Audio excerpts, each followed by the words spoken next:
questions, send them in. We'll try and answer them at the end. Otherwise, I'll answer them at a later date. But let's come before the Lord now. Heavenly Father, please speak to us.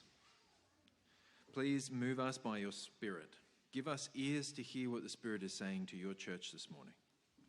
May the words of my mouth and the meditations of all of our hearts be pleasing in your sight, our rock and our Redeemer. Amen. Kids, I have a couple of brushes in my house, and I'm thinking of two brushes in particular, one of which is my toothbrush, and one of which lives next to the toilet. Now, these are both brushes, but they have very different jobs, all right? You can't mix them up. One is for one purpose and one is for another purpose. My toothbrush is consecrated. Have you heard that word before? Consecrated? It means that it's set apart. It's dedicated. It's something special. It's got a special job to do. And the same goes for the toilet brush. It has a very important purpose, but it has a very different but special job to do. And you can't take one and use it for the other because it doesn't work that way. It becomes unclean. It becomes, I'm sure your mind can fill in the gaps. It's not a good idea to mix these two things up. They are dedicated for a special purpose. And now if I use my toothbrush on something other than my mouth, I would need to, I don't know, maybe I clean out a crack in something, some grout or something. But I wouldn't, then it's been soiled, right? It's been dirty. It's been used for something that it wasn't for. And I would need to clean it properly before I'd used it for its main purpose again, cleaning my teeth. I would need to cleanse it, probably with boiling water, maybe with some mouthwash or something antiseptic, to try and make sure that it is perfectly clean for its job of cleaning my teeth. Now, just as toothbrushes are consecrated for cleaning your teeth, we are consecrated and set apart for God. God has saved his people and he has cleansed them, purified them, set them apart, and he has a special job for them to do. But here's the problem. We don't want to get mixed up with the unclean things. And what we have this morning is a story of a man who was extra specially set apart for a job, and he was not remaining set apart. He thought it was okay, if you imagine the toothbrush analogy again, he thought it was okay to go and rub it in the dirt before using it to clean his teeth. He was not remaining set apart like God had set apart Samson for a job. As we come to talk about this story of Samson, there's some interesting things going on in the text.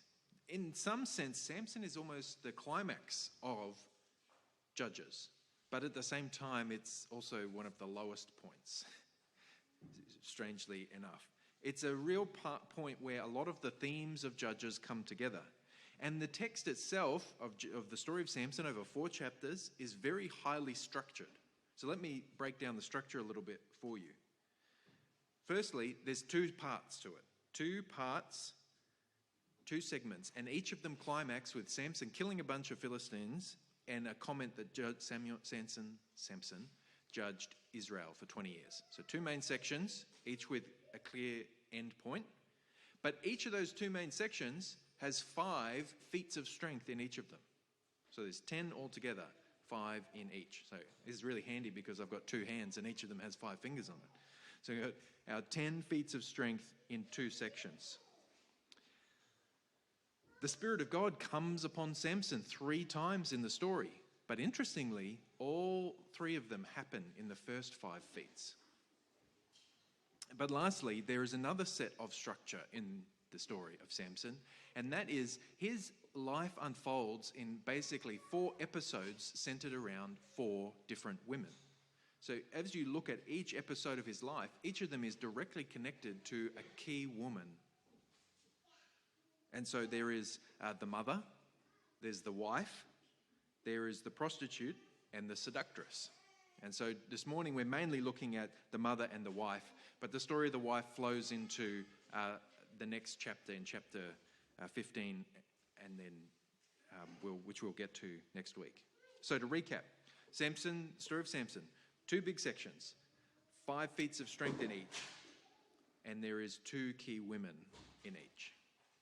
So for the ease of preaching through the passage in manageable sections, we're basically going to talk about the first 2 women today in chapter 13 and 14 in 2 episodes, and the episode of the wife will continue next week. So episode 1, the barren mother. Episode 1, the barren mother. Opening the stage for this first episode is a familiar refrain, as you might have grown to recognize as we've made our way through Judges. You hear it time and time again. In verse 1, it says, "A certain man of Zorah, named Manoah, from the clan of the Danites..." Oh, sorry. We've skipped. There we go. Again, the Israelites did evil in the eyes of the Lord. This sounds familiar. He did evil in the eyes of the Lord. So the Lord delivered them into the hands of the Philistines for 40 years. You might remember the cycle in Judges. They turn away from God. God gives his people over. They turn back to God, realizing that they've made a huge mistake. And then God delivers them. We know that we're deep down the spiral of Judges because now we're up to a situation where we're in the longest oppression yet, 40 years. You might remember back in the day, 40 years was actually a period of rest that they would have from their oppression. But now things are so bad that they're experiencing generation of oppression. But interestingly, here we don't get a call for deliverance. In the other times, the people have recognized their plight and they've turned to God and they've said, "God, please save us." But here we don't even get a call. They've turned so far away from the Lord, they will not even look to him in distress. But the Lord never forsakes his people. And so the Lord acts. And that's what happens in verse 2. We see what is happening with the key players in this earlier part of Samson's life. A certain man of Zorah named Manoah, from the clan of the Danites, had a wife who was childless, unable to give birth. So this is a barren woman, is the language that the scriptures often use, a barren woman. Now, a barren woman is a familiar motif in the Bible. Barren meaning that their wombs are barren. They're unable to have children, as the NIV put it. If you were reading from the start of the Bible till this chapter here, you would have already heard about barren Sarah, barren Rebecca, barren Rachel. And there are at least 2 more key barren women to follow, including barren Hannah and barren Elizabeth. And so what's the significance of barrenness in the scriptural unfolding of the story? I think we're used to barrenness in some way because we live in an age where there's 2 key things have kind of come together to undermine our view of how marriage and children go together. We've got the advent of contraception, and we've got a godless ideology in the world. And so most Christians believe that there is an appropriate, limited place for contraception. But when you put this technological innovation together with a godless ideology, you end up with a world in which marriage and children are separated, and they're not seen to go hand in hand. In God's design, these 2 things are inseparable. Yet it is not uncommon to hear about couples who choose not to have children, or unmarried people trying to have children outside of marriage. And so we're not unfamiliar. We're used to hearing about these kinds of things. Doesn't seem weird to us. But when we read the story of the scriptures and we hear these people talking about a married person with barrenness, it's meant to sound unusual. It's meant to sound like there's something wrong.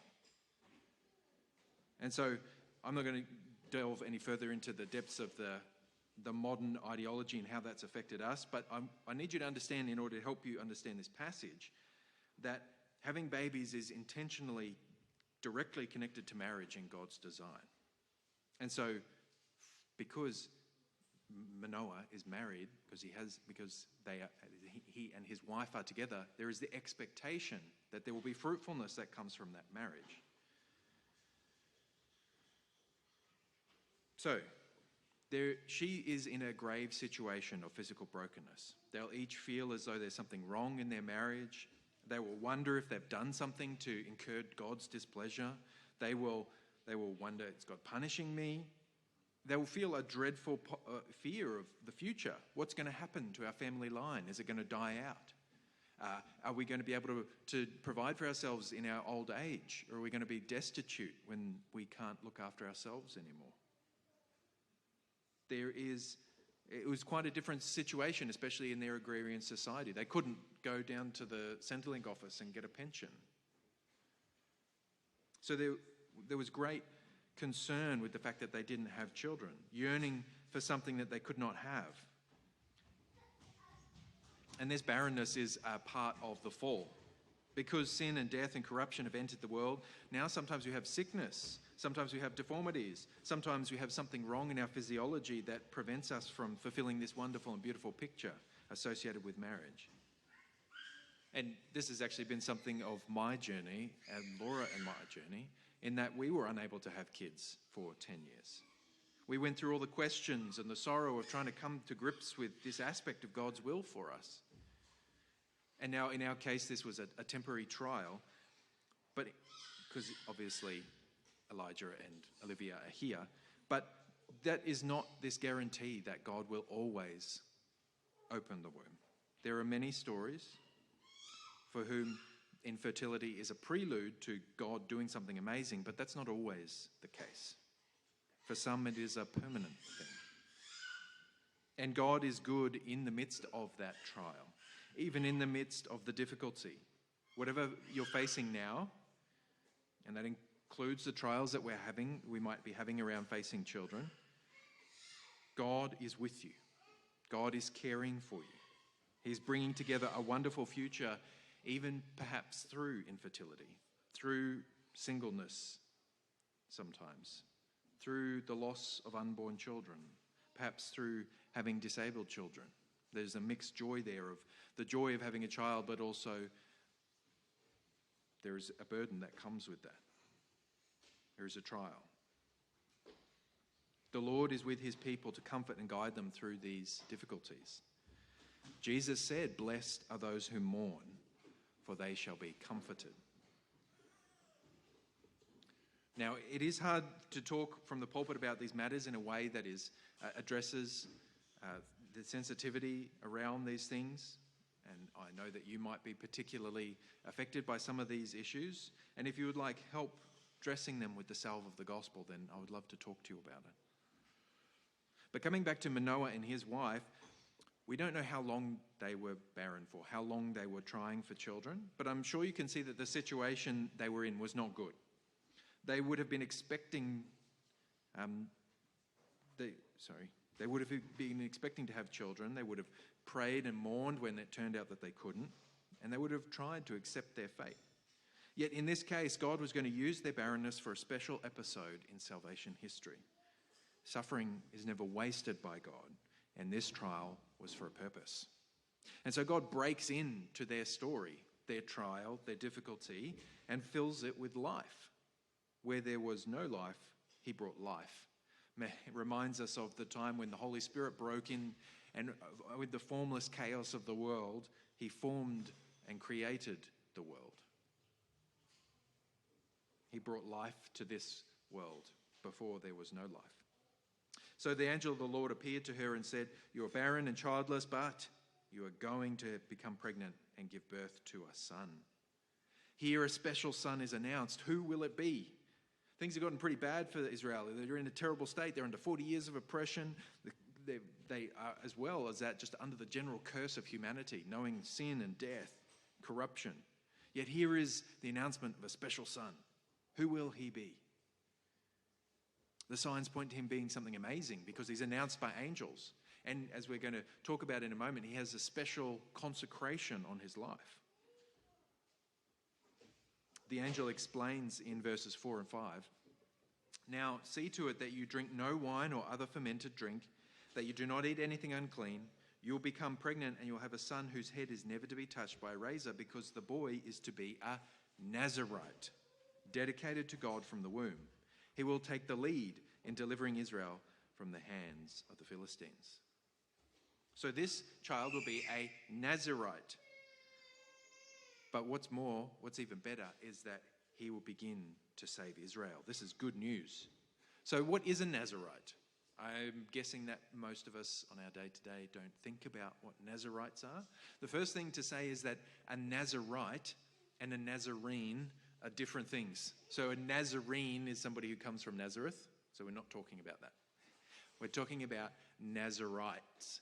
Nazarites are a type of people who are undergoing a vow to the Lord.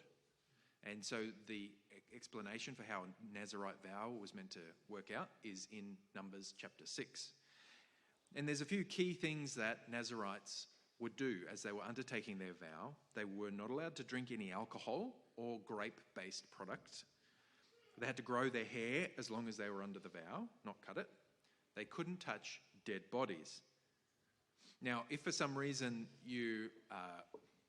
something happened and maybe you touched a dead body accidentally, then it reset and you had to go and shave your head and you had to start your vow all over again. And this could be men or women. And this was a special way that they could kind of dedicate themselves to the Lord.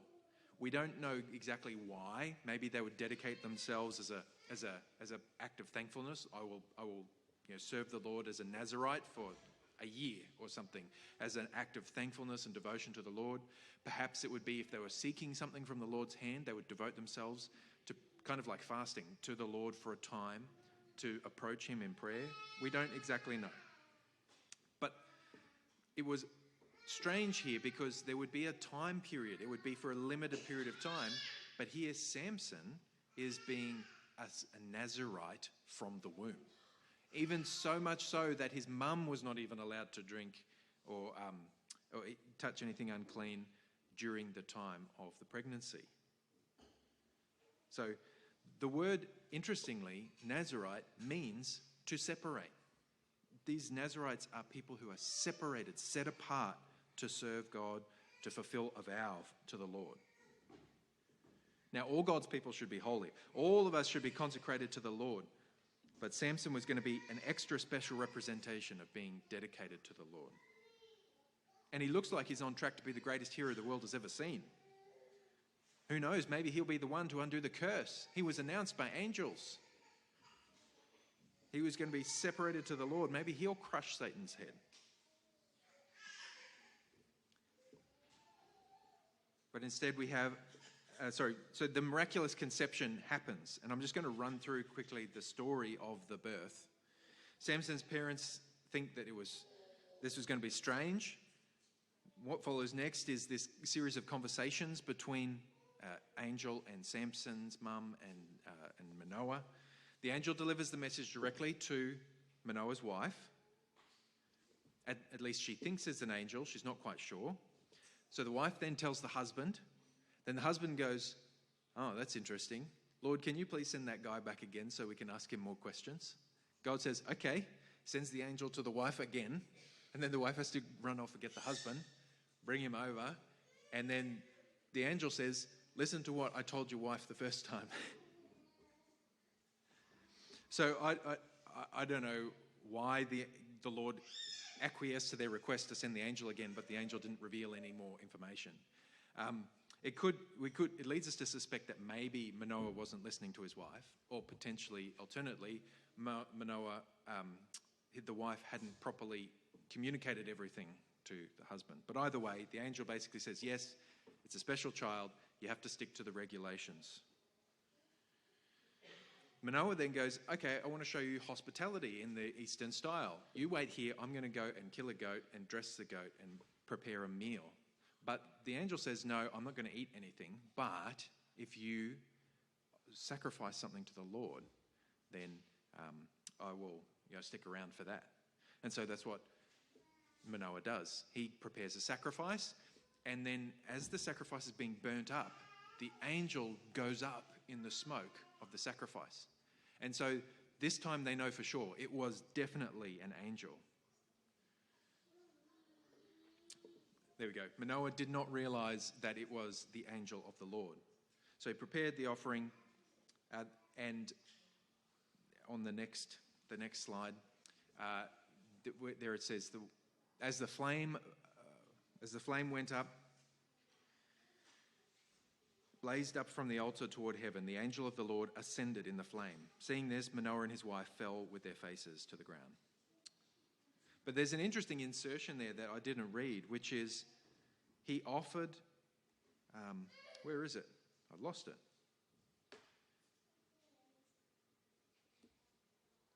There must be a weird translation difference here. Some of your translations will say something like, he offered it to the Lord of wonders. Anyway, moving on. Manoah and his wife are scared because they think they have seen the Lord. They think they have seen the Lord. At least Manoah does, and he thinks, now I'm going to die because nobody can look on God and live. But his wife is the voice of reason and says, look, do you think that God would show himself to us, give us a promise to have a child, then accept our offering, and then kill us? Like, that doesn't make sense. And so Manoah is reassured that he's not going to die because he's seen the angel. Then the baby arrives. Verses 24 and 25. The woman gave birth to a boy and named him Samson. He grew and the Lord blessed him, and the Spirit of the Lord began to stir him while he was in Mahanadan, between Zorah and Eshtaol. So Samson's mother was the barren one, but God opened the womb to send a special child who would begin to deliver Israel from 40 years of oppression. He was set apart from conception for God. He had a special job to do. God used a chosen woman to bring this to pass with a chosen son, a special son dedicated to God. And the Lord's Spirit was on him and working in him. Now, I don't know if you're noticing some similarities with another person that shows up in the scriptures. But we'll come to that in a moment. But what we have next is the second episode. We've got our high expectations about what this child will be, what is going to happen. And we move into episode 2, the sabotaging wife.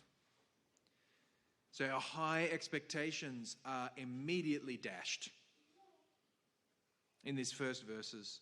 Like the rest of Judges, our hope of true faithfulness and full salvation for God's people quickly turn to ash. Samson went down to Timnah, so he's going down in the Philistine land, and at Timnah he saw one of the daughters of the Philistines. Then he came up and told his father and mother, I saw one of the daughters of the Philistines at Timnah. Now get her for me as my wife. Now this isn't rude.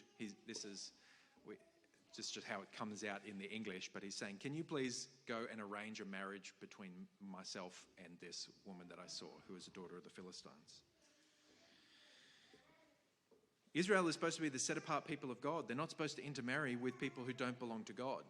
Now, we don't get the explicit provision, don't marry the Philistines, but we're very clearly shown the principle that they're not to mix in marriage, especially with the Canaanites. They're meant to be separated and different from the Canaanites. But here is Samson, who is trying to enter into a marriage with an outsider. The problem not being ethnic issues, the problem being that she doesn't follow God. She's a non-believer in our modern speech. She doesn't belong to Jesus, if we were to put it that way. She's not of God's people. And the people of God in Israel have been perpetually warned not to mix with people who were not God's people, not to worship their gods, not to live among them, not to marry them. And because this has happened over the course of Judges, it's getting harder and harder to tell the difference between the Israelites and the Canaanites, the Israelites and other enemies of God. And so now here is the Messiah figure of Israel at the time, this chosen one, this set-apart son. He's in enemy territory, not doing mighty deeds of beating back the Philistines and triumphing over them in war. He's not down there delivering God's people. He's down there fraternizing with the enemy. And he wants to marry somebody from the other side. And this is just a bad choice in general. But it's also foolish. He doesn't fit with what the Psalm 1 says, which is, blessed is the man who walks not in the counsel of the wicked, nor stands in the way of sinners, nor sits in the seat of scoffers. He's saying they're not found with them. They're not mixing with them. We're going to obviously mix with people who are silly. We're going to interact with people. We're going to come across people in this world. But the scriptures set forth this ideal of basically the principle of bad company corrupts good morals. The idea of like who you hang around with is going to affect what you become like. And here is Samson hanging around with the enemy. And so from this opening scene in Samson's ministry, we have a clear indication that while he was a chosen deliverer of God and God's Spirit was in him, he was a foolish man. Samson was fraternizing with the enemy in an unhealthy way. And not just that, he will not listen to his mother and father. He will not heed their instruction. He will not honor his mother and father because, understandably, they're against it. They say, "Is there not a woman among the daughters of your relatives or among all our people, that you must go and take a wife from the uncircumcised Philistines?" But Samson said to his father, "Get her for me, for she is right in my eyes." His father and mother did not know it was from the Lord, for he was seeking an opportunity against the Philistines. At that time, the Philistines ruled over Israel. So Samson pushes for his bad choice. If not outright sinful, which I think it is pretty clear that it is, it was certainly very foolish. And this exemplified the fact that he didn't honor his parents, didn't listen to their wise counsel. He was intent on doing what was right in his own eyes. And look, he's like most young men. All the men here, I'm sure, have gone through stages, if not in the midst of it now, where we are tempted to pursue our own ideals, to go after what we want, especially in the passion of youth. He's very focused on girls, and he has trouble setting his desires in a good direction. At least I suppose we should be thankful that he wants to do it the right way and get married. But unfortunately, even that will fall away before the end of Samson's story. He doesn't have a care for what God wants, but God is working through Samson nonetheless. It says that this was from God because God was looking for an opportunity against the Philistines. God was going to work through this poor choice. So then the question becomes, hang on a sec, if this is from the Lord, but it's also sinful, how does this work? How can something be from the Lord if it's sinful? Well, as we've studied the Bible, we've tried to find different ways to try and understand this. And there's a great summary in one of the historic confessions of the church that I think summarizes it really well. It says, "God from all eternity did by most wise and holy counsel of his own free will, freely and inchangeably ordain whatsoever comes to pass." So everything that happens because it's under God's plan and under God's ordained way of the world unfolding, of history unfolding. Yet, even though everything is under God's sovereign plan, as thereby neither is God the author of sin, nor is violence offered to the will of the creatures. So God did not cause anybody to sin. God does not make anybody sin. Or as I think Jesus says, God does not tempt anybody. I think that's Paul actually. God does not tempt anybody. And God is not, we're not all walking around like robots as the straw man argument goes, that we're not all walking around like robots. God works with our will and desires. Nor is violence offered to the will of the creatures. So God is using Samson, God is working through Samson and Samson's bad choices. But God is not causing him to make bad choices. And we can think of this when we think of Judas. Judas was the son of destruction. He was destined, it was fate, so to speak, that he would betray Jesus. But it was all in God's plan. It was part of what God was doing in the world. And you might also remember the story of Joseph. Remember Joseph being betrayed by his brothers and sold into slavery and going down into Egypt? But God did that so that Joseph would be in Egypt so that he could save the Egyptians, so that he could save his family. So God was using Samson and his foolishness to carry out his plan. And so they're going back and forth in a few trips down to Timnah to arrange the marriage, traveling back and forth with his son. The parents traveling with their son Samson. And somewhere along the way in this trip, Samson runs into a lion. And the story goes apparently that lions, when they reach a certain age, they're basically kicked out of the pride and they have to wander around and fend for themselves. And they're usually very aggressive as they're kind of setting up their own territory. And so this might be what happened, that this was a young lion that was out and about in a very aggressive state. And Samson comes face to face with it and they have to fight. And what does Samson do? With his bare hands, he destroys the lion. And this wonderful feat of strength. So now we get this sign again. This is an incredible guy. This is a guy who's been set apart. God is working in him powerfully. So there's kind of these two sides to this story. The wonderful deeds of mighty strength in the Lord and some terrible, foolish decisions. Later on, as they're making another trip through that area while they're arranging the marriage, Samson goes and has a look at the body of the lion and he sees that there is honey in the lion. There's a hive that is set up in the carcass of the lion. And so he takes some of the honey and eats it and gives some to his mum and dad. But if you remember, Nazarites weren't meant to have anything to do with dead bodies. Now, the Nazarite vow doesn't say anything explicit about animal bodies, like we're not told they have to be vegans and they're not allowed to eat meat. But there is a connotation here, I suppose, that he is somewhat careless around dead bodies if he's happy to go and touch dead lions. And later on, he'll be touching dead donkeys as well to get a donkey's jawbone. So we're wondering, maybe he's being a little bit careless about his vows.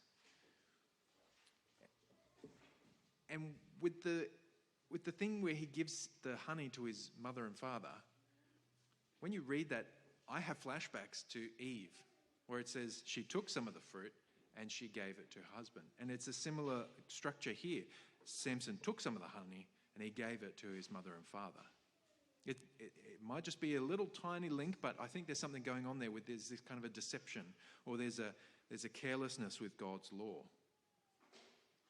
And another thing that tips us off to something not being quite right with Samson is that, where is he going? He's going down to Timnah and the vineyards. This is a guy who's not supposed to have anything to do with alcohol, and he's traveling through the alcohol region, so to speak, the vineyards. And then he's throwing the wedding, and there's a presumption that, well, there's going to be a lot of wine at this wedding.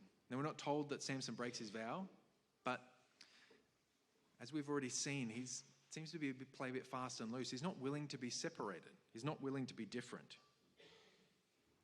So at his wedding, she's throwing. The weddings take several days, and I'm not sure of the order of events, but one presumes that the union is consummated sometime in that period. But also, as is tradition with these weddings, is that the groom has a cohort that go with him. He has companions, and Samson doesn't have any friends down there with him. And so the Philistines supply him with 30 friends, renter friends. They're his friends for the duration to look after him, to help him out as the guest of honor as groom. And Samson sees an opportunity. I'm going to get one over on these guys. I'm going to make myself wealthy by taking a little bit from these 30 guys. And he enters into a bet, a riddle with these guys. In verse 13, Samson said to them, "Let me now put a riddle to you. If you can tell me what this is within the 7 days of the feast and find it out, then I will give you 30 linen garments and 30 changes of clothes. But if you cannot tell me what it is, then you shall give me 30 linen garments and 30 changes of clothes." And they said to him, "Put your riddle that we may hear it." So linen garments and changes of clothes were very valuable. It's not like they could go down to Target and buy a T-shirt for $2. There was a serious thing to be able to weave linen, weave clothes, to sew them all together. And so they were quite a significant purchase. You were probably rather wealthy if you had 2 good sets of clothes. These are the kinds of things that they would spend a lot of time in.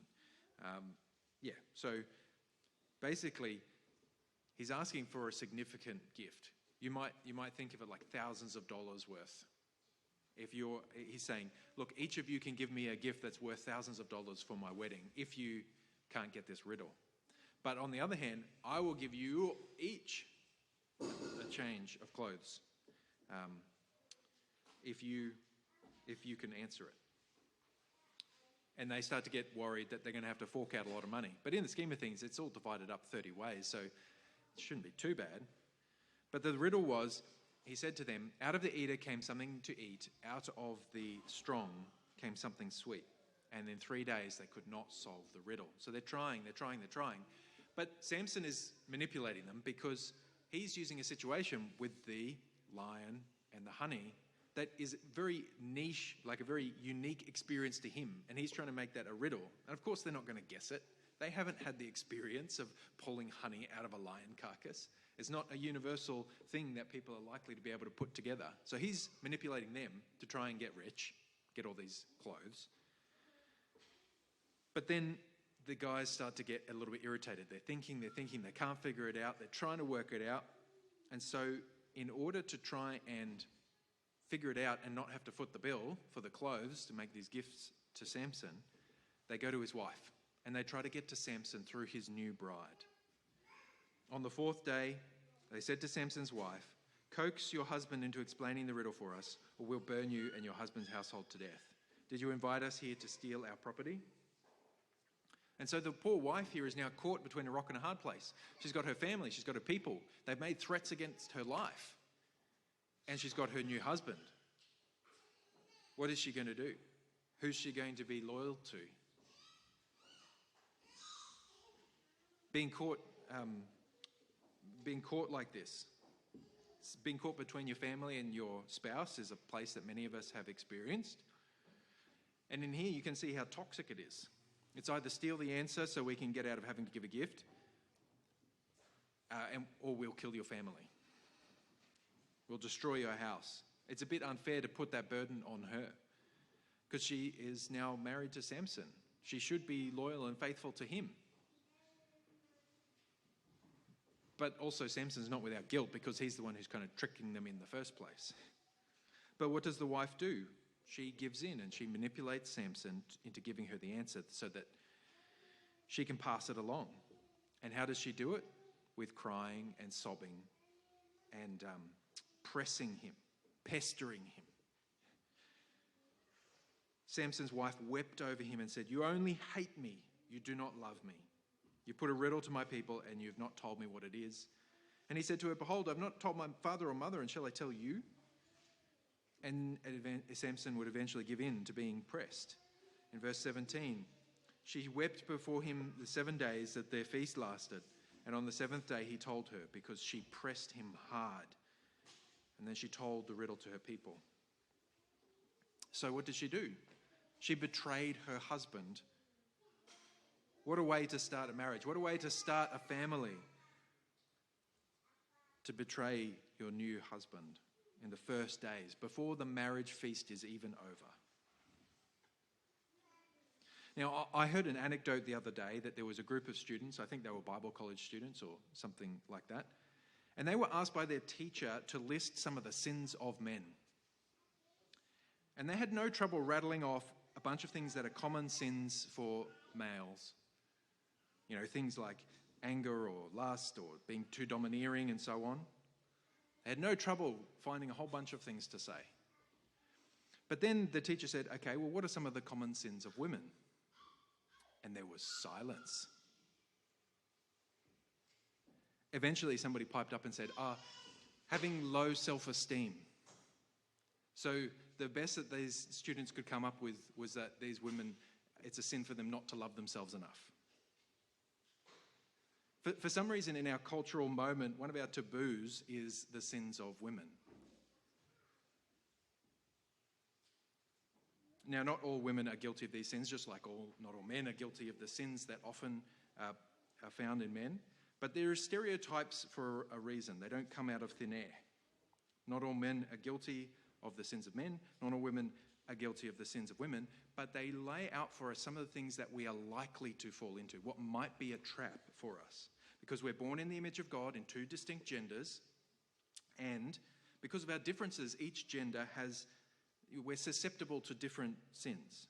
And God dedicates space in the Bible to not only outlining the potential pitfalls of men, but also potential pitfalls for women as well. In our passage today, we have a lived example of some of the pitfalls that women can fall into. And in particular, we're talking about the manipulative wife. And if you look in Proverbs, in chapter 5, verses 3 to 4, it says, "The lips of a forbidden woman drip honey, and her speech is smoother than oil, but in the end she is bitter as wormwood, sharp as a two-edged sword." We have this representation of the manipulative woman who uses her words to get her way, but in the end, it's bitter. In the end, it brings destruction. And there are other proverbs about the pressing wife, the nagging wife, the quarrelsome wife who pushes and pushes her husband. And it says it's better to live in the corner of a rooftop on the house than to live with a quarrelsome wife. Now, this is a cliche. It's talked about in the scriptures because it's something that ladies can fall into. You have to guard yourself against this sin of using your mouth to hurt and manipulate. You have a huge influence on those around you, especially your spouses, your children, and your parents. You affect them with your words and how you speak to them and what you say and your choices. And so, ladies, I wonder if you would be like Eve or like this bride in this story who is nurturing sin and division in the family. Or perhaps you might look to a better example like Asa earlier in the chapters of Judges, who was building a household and trying to create a great inheritance for her family. As much as Samson is to blame for the women troubles that he faces, it does not take away the guilt from people like his wife who connived and manipulated their way. I think that Samson's wife should have revealed the problem to her husband and said, "Look, this is the situation." And then Samson would have been either able to kind of give in to her and say, "Look, I know that I'm going to suffer, but I'm going to suffer for your sake," and give you the answer so you can tell your mates. Or he could have taken matters into his own hands, and as Samson is the guy with great strength, we could all imagine how that would unfold. But by forcing Samson to provide the companions with 30 sets of clothes, the lady was stabbing herself in the foot. She was basically bankrupting this new family that was just starting. Thankfully, Samson has a way to get hold of the clothes and keep his side of the bargain. And God uses this awful toxic situation to land a first strike against the Philistines. So Samson's not happy. He knows he has to go and fetch these clothes because they got the answer out of him through his wife. And so he, interestingly, in the Spirit of the Lord, goes on a mission. The Spirit of the Lord came upon him, rushed on him, and he went down to Ashkelon and struck down 30 men of the town and took their spoil and gave the garments to those who had told the riddle. In hot anger, he went back to his father's house, and Samson's wife was given to his companion, who had been his best man. So Samson goes out in hot, he's angry, and he goes out in a self-serving way, but the Lord is working through him. The Spirit of the Lord rushed upon him, and he went and started destroying God's enemies. So just remember, when you talk about the work of God's Spirit and the Spirit of the Lord coming upon you, striking down 30 of God's enemies in battles is within the realm of possibility. Now, I'm not saying anybody should go out and have a physical fight with anybody, but what I'm saying is that God's Spirit works in the world. It works in people to do mighty deeds of faith.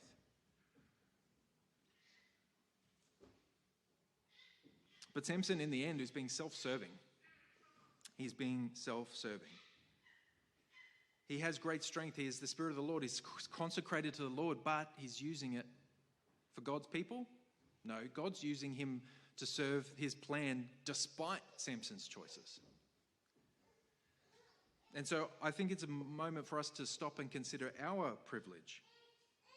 I don't mean privilege as the world uses it, something that you need to be ashamed about, but I want to ask you, how are you using your strength and abilities? How are you using what God has endowed you with? Is it for self-serving reasons?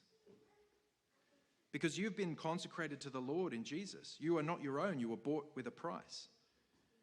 In Corinthians, it says, "Do you not know that your body is a temple of the Holy Spirit within you, whom you have from God? You are not your own, for you're bought with a price. So glorify God in your body. If you belong to Jesus, you have God's Spirit at work in you. And so the question is, will you serve him? Will you remain consecrated to him? Will you stick with him, or will you turn aside and be polluted with the things of the world? You've been saved from the world, consecrated to Jesus, like that toothbrush. You've been cleansed and you're ready to be used by God. But when we sin, when we turn aside from following God, it's like we keep putting that toothbrush in the dirt. You've been cleansed, so you serve God in your bodies. So as we close this off, one of the things that we haven't really talked about yet is Jesus. How does Jesus fit into this? Well, Samson was a foreshadow of a greater deliverer. Samson was a foreshadow of an even greater deliverer. As mighty as Samson's acts and deeds of strength are, Jesus was greater. But we see many of the patterns that were unfolded in Samson's life unfolding in Jesus' life. He was announced by angels. Angels appeared to both mum and dad. He was born in an unexpected conception. He was consecrated for a special service to God. He was a special chosen son who would deliver Israel. He accomplished mighty feats. He went and dueled with the devil in the wilderness. He went and cast out demons. He calmed the storm. He fed the hungry. He sparred with the intellect of the religious leaders. And he never backed down from his mission. He never compromised. He was never off fraternizing with the enemy. He was always on mission, following through without compromise. He remained faithful all the way through. And because of his diligence, because of his active obedience, he delivered a whole kingdom out of the tyranny of Satan, sin, and death. He delivers his people. He's delivered us. And we're going to celebrate that now with this sign here.